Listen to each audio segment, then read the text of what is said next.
Hey everyone, good morning and welcome to episode 41 of AI GTM Talks. My name is Mani Iyer. Uh, Happy New Year to everybody who's listening. We are excited to present this episode of AI GTM Talks. First, a little bit of background on this series of talks. Uh, we uh, have been doing this for several weeks, all through 2025. We bring on either uh, people who are tech CEOs deeply immersed in different areas of go to market. We've also brought on revenue leaders, and the topics we've been discussing has been all around how AI is transforming go to market as we know it. Now today we have a special episode on a topic that is, I know, close to the hearts of many of you all who are listening, which is all around AI governance and data privacy. We have two expert speakers with us. There's Jenny Sheridan and Constantine Karbaliotis. And so I'm super excited to invite them for this episode of AI GTM Talks. Jenny and I'm going to call you CK, if that's okay. All right. CK, thank you for joining us today. And Jenny, over to you. If you can tell the folks listening a little bit about yourself, and same with CK. Yeah. Sure. Hi. Well, thank you for inviting us for this talk. We're excited about it. So my background is I've known Mani for a long time. I won't even date Yes. ourselves by how long, but I was Absolutely. in-house counsel for many years in Silicon Valley, including being a general counsel of a few tech companies. About 10 years ago, I started my own boutique law practice. It's and my logo says Tech, IP, and Privacy, but I'd say it's leading with AI and privacy now because that's what my B2B and B2C clients need. So I work with them on compliance. Absolutely. And CK? Thank you also for inviting me and including me in this. My name's Constantine Karbaliotis. I'm a lawyer in Toronto, Canada. My background includes I've been in privacy for over 20 years. I led the privacy program at Symantec, as well as having been chief privacy officer at Mercer.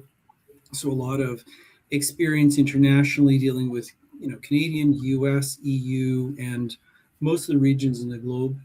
And for the last while, it's been largely dealing with AI governance. That's the issue of the day. So that, in a nutshell, is me. Yeah. So for the folks listening, I'm going to give them a quick 30 seconds on who we are, Quanzu. And I think that could also help frame the context for some of the discussion we're going to have about, folks who are like us, right, who are building platforms, tech, apps, and tools, with a lot of AI built in, AI powered, AI native, that they're trying to sell into maybe mid-market, large enterprise, in that context, what we do at Quanzu, we have built out a signals hub, and the signals hub brings together buying signals, both person level and company level. And so we are able to, for example, for our clients, we're able to de-anonymize website traffic down to the individual or person level. So we have a lot of data providers behind the scenes. So we have some providers who can do what's called resolution of anonymous buyers, visitors into known. We have some other providers who do what's called data enrichment. And so, yeah, we go through this process all the time working with these companies where they have, of course, a lot of questions, a lot of, concerns around new vendors that they want to bring in. Are they, doing all the right things from a data privacy standpoint, from an AI governance standpoint, AI other aspects of the kind of AI that they're bringing in. Is it going to be something these companies can utilize? So with that, I know that in terms of the structure of the meeting discussion today, you all have prepared some material to do the context setting for folks who are listening. So I'm going to turn it over back to you, CK, because I know you're going to run through your presentation first, and I know Jenny, you're going to cover some other areas. And I know we've set aside a bunch of time for Q&A. So folks who are listening, we have plenty of questions teed up. If you have questions, please write to us on LinkedIn. You can respond on the Quanzu company page to this event. But by the way, we're live on LinkedIn, on YouTube. we hopefully have listeners, checking us out and checking, listening to us in terms of all the material we're going to be covering today. So CK, back to you. Thank you. And I'm hopefully sharing my screen at this point. Good. So Jenny and I are going to talk from the context of really what is it that the likely sort of questions you're going to face as you're trying to sell to larger, mid-sized and larger organizations who themselves are faced with compliance obligations around privacy and AI. So with that, this is, to set some, a level set in relation to what does AI governance mean? And we start with the notion that we don't collect personal information unless we have a valid business purpose, and it's proportionate and it's actually effective. So the reason that this slide is up there, there's been a lot of discussion about, are we doing AI for AI's sake? Is it really solving the problem that we've, a problem? But that's important from a privacy perspective, because unless we can justify that it actually accomplishes the goal, well, how can we justify the collection of personal information? But this is, of course, a business question as well, because unless this actually is the best solution, or is it just the newest, then we're not really achieving the goal that we've set out for our organizations. So every organization now is faced with these questions. And again, it's important to understand the context for which we're collecting personal and processing personal information. It's also helpful to understand where things have failed, because when someone has kindly provided us with a public example of failure, we should learn from it. So a couple of examples I'll just run through. The Air Canada chatbot case, a chatbot was set up to interact with customers. It promised a student a bereavement discount. And when they went to claim it, Air Canada said, no, you should have gotten approval before taking the flight. They took this person to court and argued that the chatbot made the promise, not them. They were laughed out of court. Everyone in Canada has laughed at them in the legal community. Everyone, I think, in the United States, I've heard from people at conferences in the US, this is not a great way to become famous. So again, you use a chatbot, whether it's been you developed it or you were provided by someone else, it's your technology. It's making you, you're responsible for it. On the security side, we've had frauds taking place. I'm sure many of you are aware. For instance, the CFO fraud that took place in Hong Kong. Someone was conned into sending $25 million to a different account. This is one of the common breaches that we find ourselves dealing with. And they were on a video call with, they thought, 5 of their colleagues. They were the only live person. Everyone else was AI generated. So this is the level to which we are concerned about security-related issues arising out of AI. Samsung code leakage is a couple of years old, but before there were effective controls on ChatGPT, some engineers decided to, check out their code on ChatGPT. Well, that meant that they lost their intellectual property effectively. And another famous example we often refer to in teaching about AI, an engineering application review was set up for Amazon using an AI tool. And well, it had only been trained on male white engineers' data. So naturally it produced, a biased outcome. It rejected anybody who was not white and male. And they ultimately had to kill the project because it could not be repaired based on the training data. So these are kinds of examples that our clients are concerned about. And what are they looking to do? They're trying to put in place effective foundations for ensuring that there are guardrails. Are we, saying whether, what kind of applications are we going to accept? Do we know what's actually going on in the organization? That's a rock lifting exercise, which is really quite exciting sometimes because you find parts of the organization doing things you're not aware of. Vendors, of course, introducing AI into many features, and that changes the fundamental risk assessment that may have been undertaken. when the technology was first introduced. Let's, for instance, let's say your payroll now has AI elements. What's happening to the data? Is it being used to train a model? So these are the kinds of concerns many organizations are facing. And, do they have the capacity to actually put in place controls, effective governance? There is an overhead associated with AI that just doesn't go away, just even after the project has been set up, because it requires ongoing management. So these are the continuing sort of concerns that we see our clients and actually having to try to address, which leads then into what Jenny's going to talk about now, which is why do we need to do an AI assessment? So Jenny, you'll take it from this point. Okay, thank you, Constantine. Okay, so let's talk about what is the current regulatory landscape. And these three laws that I'm going to touch on are the ones that I'm advising, and I'm sure Constantine also our clients about. So right now in 2026, the Colorado AI Act and the EU AI Act are in effect and could affect you depending on what your activities are.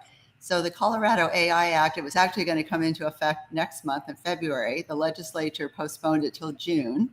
And the EU AI Act came into effect in 2024. There's already some obligations for like AI literacy, but the big one that we're talking about with clients is whether in August of this summer, if you are engaged in high risk processing, do you have to fulfill the requirements and obligations, which are quite a heavy lift. Now, there is a proposal to possibly delay that till the end of 2027.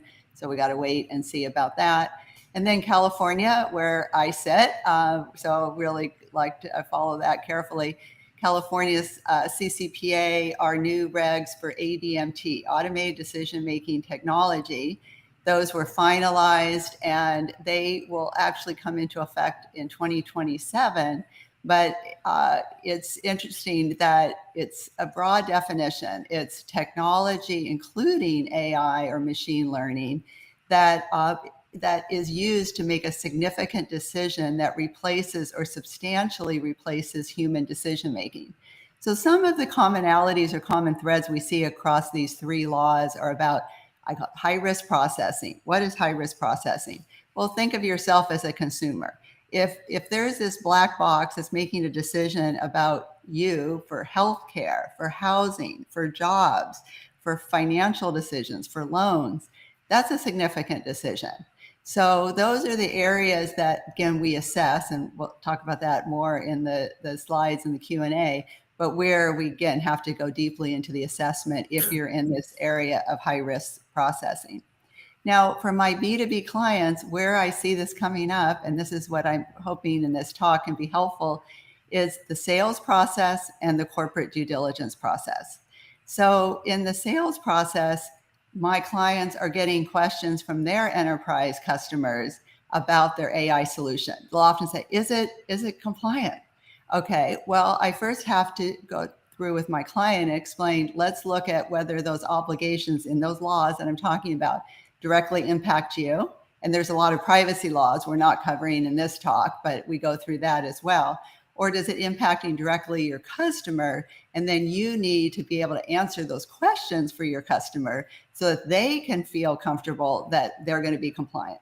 And maybe that even means talking about your product so that, like, I've had clients where we've said, okay, we're going to mask spaces to, again, because the enterprise customer needs the solution with that. So it becomes like a product discussion, but it's really in a way to get the customer comfortable. So sales process, really key. Also the due diligence, both with financing and M&A activity. I get a lot of clients, I let a lot of business that comes because, say, private equity came in, made an investment, did a due diligence. They found some gaps. They still did the financing, but I can tell you it affects valuations. But then they say, okay, as a condition to this, you're going to get a qualified expert to work with you to remedy these problems. So then that's when I come in and help them with the process that they need to put in place. So these are really the key things that I focus on and why this will help you to, again, get working forward as much as you can on these assessments. Okay, could we go? Yeah, great, next slide. Okay, so what does it mean to do an assessment implementation? If you're familiar with the PIA, the Privacy Impact Assessment process, then you've got a leg up. Okay, if you're not, then you've got to start kind of from ground zero and work through that, because that's important too, as well as the AI assessment. But this is what I do for both privacy and AI assessments, is we got to start with inventory. And again, we can look at this both from, I'm looking from the customer enterprise position, but what are all your uses of AI that you are using internally? So I use a questionnaire. Interviews are often helpful too, just to walk through that and be sure we've included everything. But if you're an AI vendor out there in the audience, think this is what your enterprise customer is likely doing. Then after we inventory it, then we map it to the legal and regulatory regimes, just like we were talking about before. Where are we jurisdiction? What's our activities? What are the legal regimes? And then what are the requirements?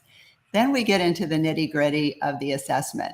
Again, very similar to other assessments we do in privacy, but we start with what are the benefits, then what are the risks, then what are the mitigations, or we often call guardrails.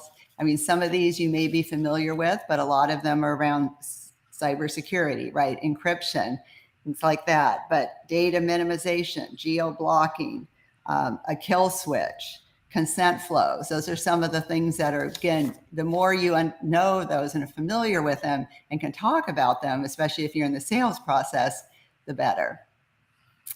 Okay, let's go to the next slide. Okay, so we listed some questions here. Some of these may be familiar to you, depending, again, a lot of this has been discussed in even in the news with OpenAI and all the different cases and things going on.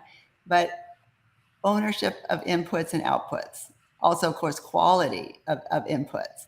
But these are things that come up in the contractual process. So thinking through this initially before you're in a contract process is really important. What rights does a vendor claim in our data? Now, we pose these questions from the perspective of the customer. But again, if you're a vendor, then this is what you could expect a customer to be asking you, and be prepared to have an answer for that. Can we explain, or can the AI vendor explain how the AI reaches its conclusions or outputs? Mitigations for wrong AI outputs. Again, testing and monitoring is so key in this process. Do our employees and users have sufficient AI literacy to use it safely? Under the EU AI Act, that's already a requirement that came into effect in February of last year, that if you're using AI, you need to be training your employees and your contractors, again, on literacy and how to use it safely. Do we have a plan to stop it? Especially say you're in healthcare, something where you're doing patient medication and something goes awry. You got to have a kill switch. Basically high risk uses, right? This is what is the way I look at it, is a lot of it is focused on safety. So have we done the risk analysis so that we can have that conversation? That's good. So to conclude, well, and hopefully lead into some questions and answers, we're going to see AI be a dominant element in technology as we move forward. That's a given. But I think that there's going to be a bit of a reset in that the excitement over it's going to be moderated by the understanding that it has to be done properly. A recent study I saw said that North Americans surveyed on AI, about half felt that they didn't trust it, they don't like it. Why?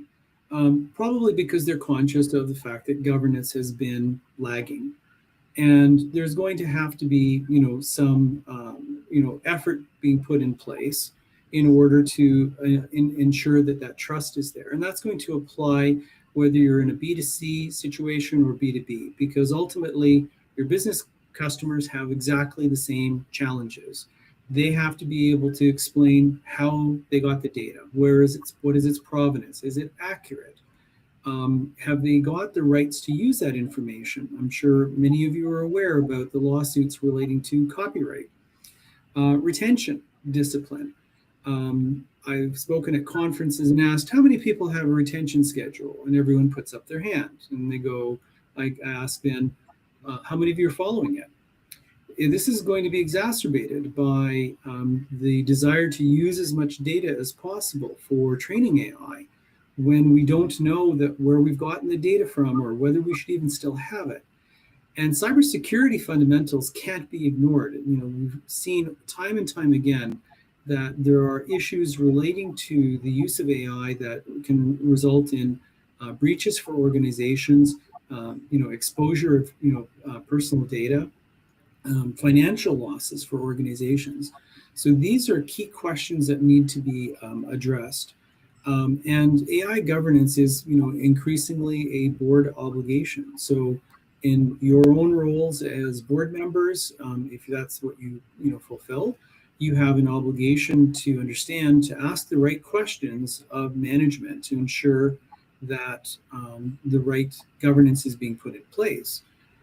Equally, your clients, your customers are going to have those exact same questions flowing down to you.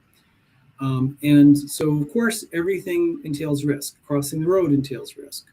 But we don't sleepwalk into risk. We make conscious choices that, as Jenny said, we make the right choices to mitigate those risks in order to be responsible users of this technology, which is a technology like any other technology, despite it being transformative. So with that, I'll stop our presentation, and we'll now turn it over to Q&A. And then, Mani, I think you may have some questions to start.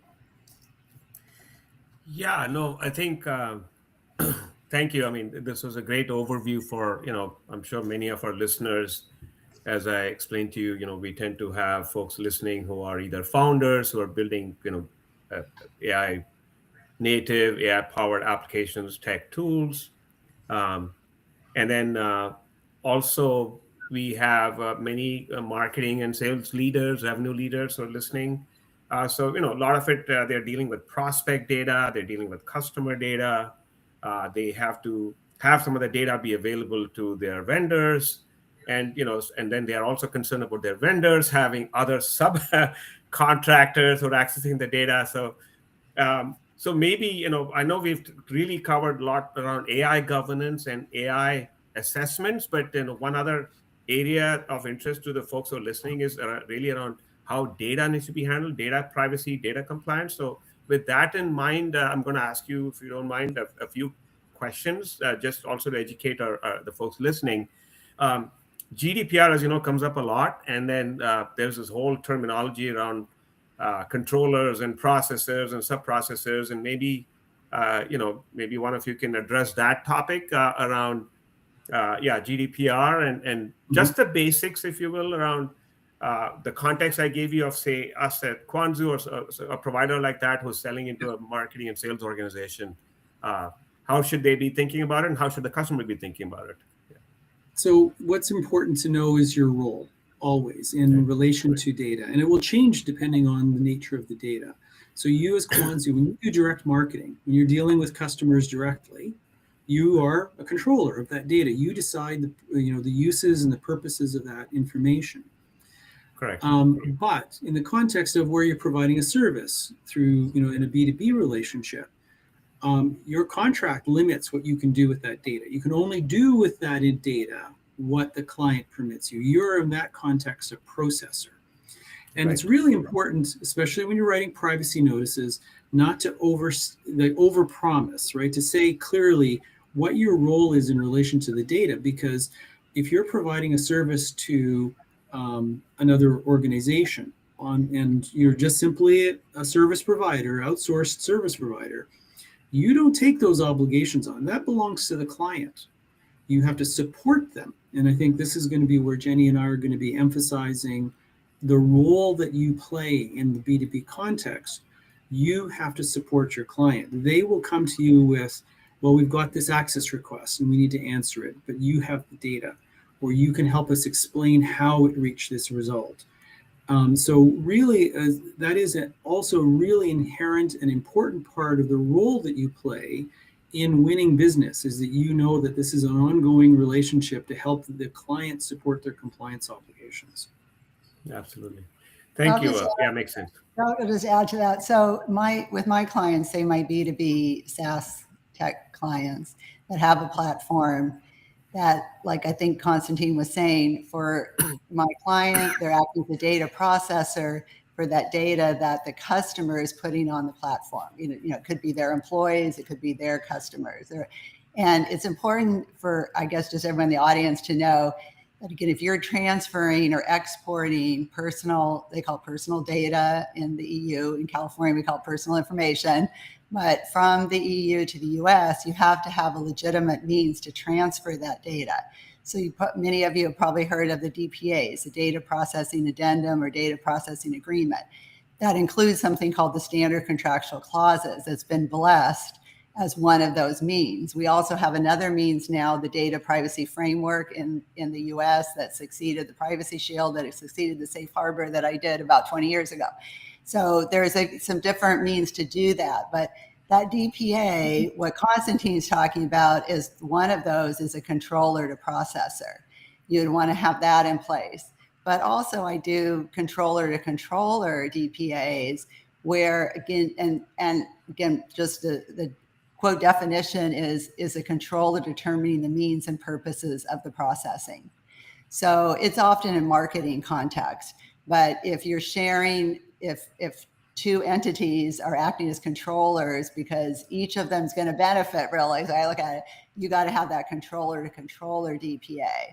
We have something very similar in California. We call data processors service providers, but it's the same difference. So we do a service provider analysis, and we make sure there's a service provider agreement with the covered entity, which means controller. And I do a map with my clients. Any client I work with, we do a slide where it's a graph and it shows, like, they're in the center, and then where are they getting data from, what kinds of entities, mapping it, and who are they sharing it with, so that we can map it for GDPR terms and California and US terms. But I hope that helps. And two things I want to add. Number one, the importance of the standard contractual clauses or the data framework can't be underestimated, because it is illegal to transfer data without it having an adequacy mechanism. The second thing I'm going to point out, because I love teasing Americans, is Canada is as a whole considered adequate, so we don't have to go through that rigmarole. We still need data protection addendum, but the Europeans think we're adequate. So that's my constant tease of Americans. The other thing I do want to make sure we're clear about, this is not something that's going to suddenly come up, we hope, in when you're trying to close a deal. If you have thought about this in advance, if you have the statements necessary, support it, you've done your PIA, your DPIA for under the EU GDPR, if you have this information in hand, you reduce the friction to closing the deal. This is important because if you have these answers already in hand, you also can take control of the conversation.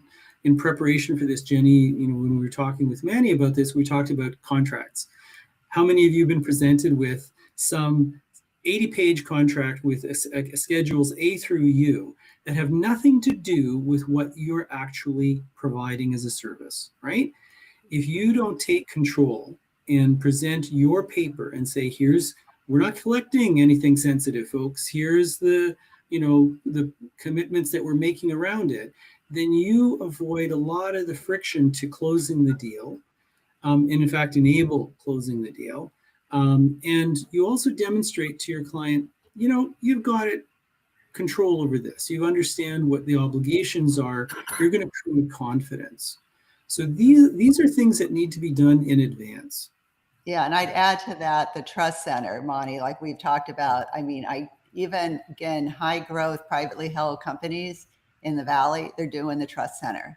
It's up on their site. It's like, hey guys, here's our DPA. So let's start with that. If we've got ISO, if we've got SOC 2, here it is. Mm-hmm. That certainly speeds up the sales process to have that trust center. And you can have two layers of it. You can have the one layer that's publicly available, and then another layer under NDA with a prospective client. So that's just becoming table stakes, in my opinion. Got it. And so I'm going to ask the very hopefully very basic, fundamental question, again, for, just kind of on behalf of the folks listening. PII. I mean, what all is considered PII? Does it change by geography, country, jurisdiction? Law, different laws in different places. So, who wants to take this? Is it identifiable? Is it reasonably identifiable to an individual? Yeah. No. For example, IP address comes up a lot. I'm just, you can argue it. Go, and I tell my clients, do you want to go do a technical analysis of it? It's going to be a lot easier just to include it, because that's where I see the best practices. It's you're going to include your, look at what we have two regulators in California. We have the Attorney General and the California Privacy Protection Agency. Device IDs, IP addresses, they consider them personal information.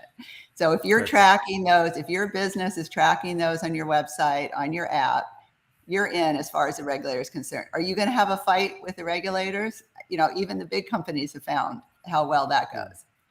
Mm-hmm. In Europe and in Canada, it's always a matter of context. Can it be linked to an individual? And if it can be, and one of the powers of AI is the ability to triangulate many different individual pieces of data, right? If I have a zip code or postal code and your birth date, I can probably find you. So this is one of the things you have to be wary of, is that it's context. Like historically, especially in the US under breach laws, you listed the things that if you lost constituted a breach. And a lot of people fixated on those data elements, but that's not accurate anymore. Most US states are moving to a very broad definition. Anything that can be used to identify an individual. And, IP address or, GUID, device ID, if it can be linked to an individual, it's personal data. And it has, definitely one other thing I was going to say about PI, and this often has come up in my past in dealing with people in IT, who has access to the IT data. Just because, and I had arguments with people in IT, but it's stored in a server in Canada, so we're not really exporting it, or in Europe. I'm going, but you can see it from the United States or from India or from the Philippines. That means you've transferred it. So again, that's another sort of definitional thing. Access means transfer. And, PI, as you know, has different definitions everywhere. Largely, it's the same. There are some nuances. Like, for instance, in Europe, business contact information is considered personal data. Not in Canada, not mostly in the US, but you're still subject to anti-spam requirements, right? So, you've got nuances in terms of the way that information is regarded. Employee data in California is covered by CCPA. It's not in many of the other US states. Do you want to treat people differently? Big question, right? Maybe there are, of course, other laws, especially, anti-discrimination, employment legislation that may well govern those as well. So the other thing I think we need to point out is, while privacy law is really important because we're processing personal data usually, don't forget that it's not a Wild West. We have copyright laws. We have all this, we regulate typically not technologies, but activities. So just because there's not a specific law maybe governing, AI in your jurisdiction, doesn't mean you can just do whatever you want. You still have, of course, laws. And I would add, how do we get out of that trap then? Is what I see the future is we're going to be talking a lot more about de-identification. And I think, as I mentioned to you, Mani, when we were talking before, is be very wary of making, and this is to the audience, assertions about anonymizing your data. I really strongly recommend against that to my B2B clients. They don't need to say anonymize. They can't back it up. It's been shown by NIST and so many different entities that doesn't work. It can be re-identified. That's the way they think about it. What's the likelihood of re-identification? So anonymize is such a high bar that for most companies, you should not even be asserting it. You can talk about de-identification, which are still a standard. You still have to do some analysis, talk with the engineers and developers about it, or aggregate, which is actually a more even looser definition. But I think that's where it's going to be the future is de-identification, because in the US, this isn't important. If I can get one thing across here, this is pretty amazing still, I think, in the US, that de-identification takes you out of the scope of the US laws. Not true in Europe, but it is true in the US. And now we have, in October, Maryland passed a law, that their privacy law, that says no selling or sharing, which means ad tech, everybody, no selling or sharing of sensitive personal data, even with consent. This is another bar for the US. Okay, how do you do ad tech? And companies have already got into trouble, like Healthline, which was on their website. Say you were visiting it and you looked at an article about MS, and then you started getting ads about MS. Okay, think about that as a consumer. How did that did not go down well? Okay, so de-identification, that's going to be a business approach, in my opinion. Got it. And another one that comes from U.S. law as well, has been long in place in Europe and in Canada, is data minimization, right? This is a hard thing for people to IT, and we're always creating fields, we might need it later, right? No. Data minimization means you don't collect it unless you have a valid business purpose for collecting it. And that keeps you from engaging, as Jenny was saying, de-identification is critical. But what you don't collect, it's not a problem, right? It's not a risk. Yeah, look, I mean, listening to you all, I can tell you, just speaking as, with the founder community, and, I'm part of multiple founder communities, which has, literally hundreds of founders. This is a lot for anybody building any kind of AI app tech and tool to deal with. I mean, so many jurisdictions, so many nuances, so much to try to think through as you build your product, your tech. Other than, having this kind of a conversation, try to learn. I mean, have you all seen? I mean, do you have anything to, suggest to the audience around how can they try to learn about this stuff and then stay on top of everything going on? Is there any structured, call it best practices, material, information out there? Any resources? Anything you might suggest? Yeah. And I'll see what Constantine has to say. I say first, it's worth I've been in-house. I've been with startups. I know the VCs, what they think that got a budget, what they have to invest. You still need to invest some time with a qualified expert, okay, to just help you assess where you are. That will save you a lot of time and money in the long run. Then once you know kind of where you are, and some of the things that Constantine and I have talked about, of like having some templates, consider where you are on your maturity level, but a trust center. I think spending a few hours with a trusted, qualified expert can then have okay, where are we in this area right now, and then there's other things that probably that person can suggest too. But what would you suggest, Constantine? Exactly that. I mean, re-engineering things is costly, right? So building, we talk about privacy and security by design, right? Now we have to think about AI governance by design. So architecting it from the beginning is the low-cost way to approach this. And it facilitates the conversations with your business customers. If you are looking at investment from VCs, you've already done the work, right? This is no longer optional. This is plumbing, right? Try to live without plumbing. And this is how fundamental. Now you ask, what are their frameworks? I like the NIST AI risk management framework. NIST, of course, when you choose a framework, think about it as a language for communicating your controls. And often when you're selling into a particular market, you're going to think about, or if you're subject to a specific regulator, what are the frameworks that they tend to like? If your customers are using NIST, then that makes a lot of sense because you're talking common language. In Europe, they tend to be more ISO oriented, so that might be something to consider. But you don't have to reinvent the wheel. There are frameworks that you can start building around, and you don't have to attain certification right at the beginning. you start with that as a fundamentals. How do we align with these principles? And then over time, because this is going to get to, I think, another question we wanted to, address, which is, how do you prove to people that you're doing what you claim to be doing, right? And we were discussing clean rooms and other ways, because one of the real challenges for startups and for organizations selling AI-based solutions is you'll often get a lot of detailed questions, and there may actually be some risk to some of your platform in terms of security, your intellectual property.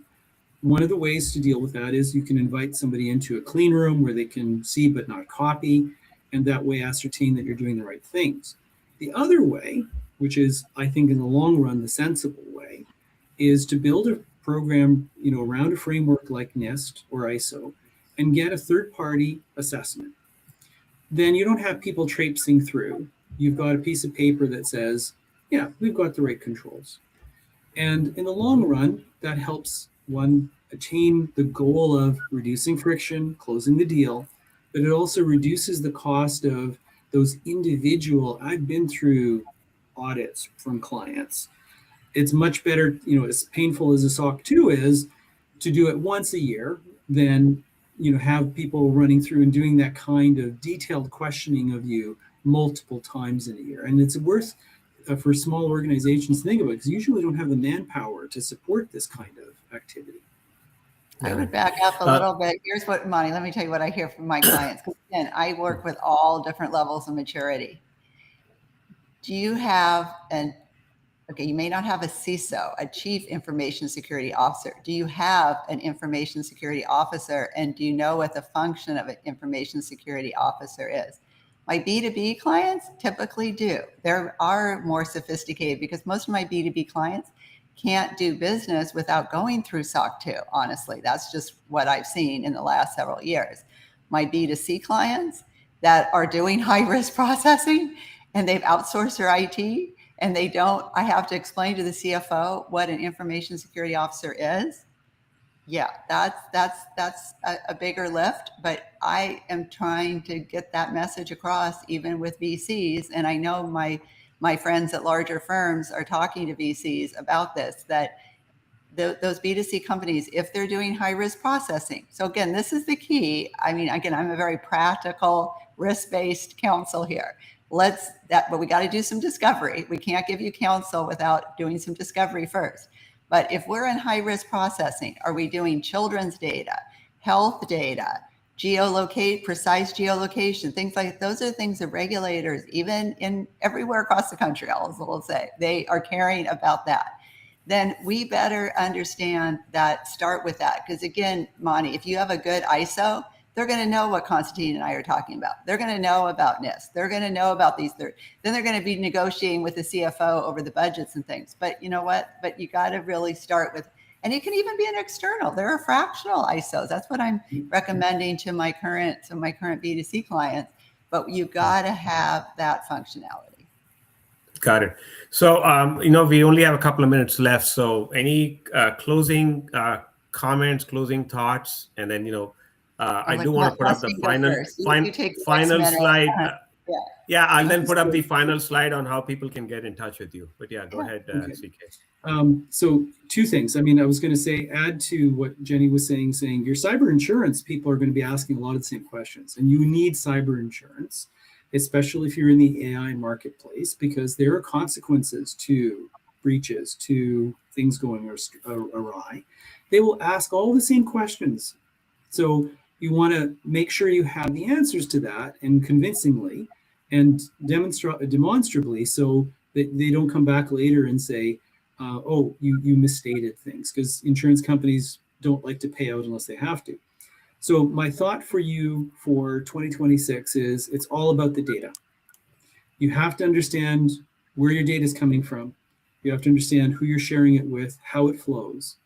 If you don't understand these things, then you're building your house on sand.